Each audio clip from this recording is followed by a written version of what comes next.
Alright y'all, welcome back to another video. And so in this video, a little bit different. For those of you who have not heard yet, Apple has actually made iOS 17 developer betas free to the public. And so whereas before, you would have the developer beta and the public beta. The developer beta would be used for developers, and so you would have to pay Apple's $100 a year fee to have access to all of the developer profiles, developer tools, things like that. Well, now Apple's actually made it where your developer iOS profiles are actually free alongside public beta profiles. And so basically the way it works is, for those of you who don't know, I just want to clarify, public betas, basically all you have to do is go to beta.apple.com, so let me hop in there real quick. And as you can see right here, it's just, you can sign up for it, you get public betas, and basically the difference between these two is public betas usually come later, and they're usually more safe. And so if they didn't get released, then that means someone found a huge problem with the developer beta, and that would mean that they would have to fix that before releasing the public beta. But the downside of public betas is they usually come later. And so if you're wanting like the software first, developer beta is the way to go.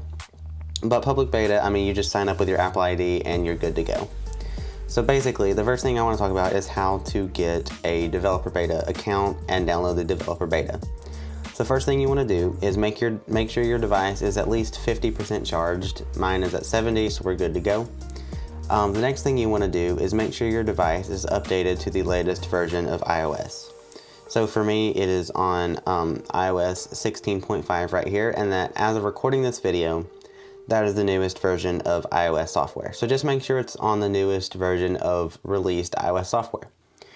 And then next what you're going to want to do is go to Apple's developer website.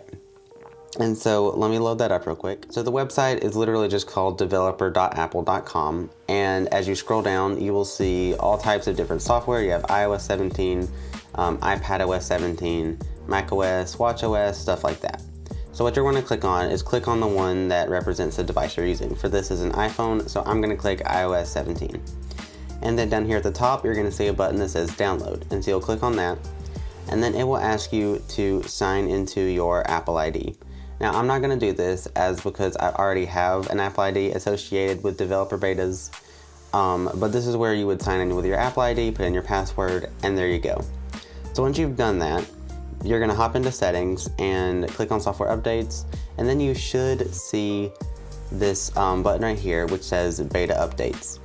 And so if you click on that, so by default it says off. So you click on it, you're going to see all of your different options here, and you'll see iOS 17 developer beta, iOS 16 public beta, and iOS 16 developer beta. So if you were to click on these, you'll see the different betas. So this is iOS 16 developer beta. You'll see it'll pop up just like that, and it'll be good to go. Then you click on iOS 17 developer beta, and that is basically how you're going to access iOS 17 developer betas for free now. So yeah, I mean that's really the process. It's very easy, much easier to do. It's free. So yeah, and just to clarify, I do not recommend installing these betas yet, because they are brand new. And you're responsible for what you do to your device. If you install these and you have to restore your device from a backup because it crashes or something else like that, that's your own fault. So be careful when you are doing things with betas, as they're not stable and they're not released yet. But yeah, that's really about it. I do hope you guys did enjoy. If you did, please remember to like, subscribe, and hit the bell. Tell me if you like when I'm doing these sort of snippet short videos that give some good information, But yeah, that's how to install it. I'm not going to be doing this just because I do not want to have betas on this device. But I hope you guys enjoyed, and I will see you guys in the next one. So yeah, bye guys.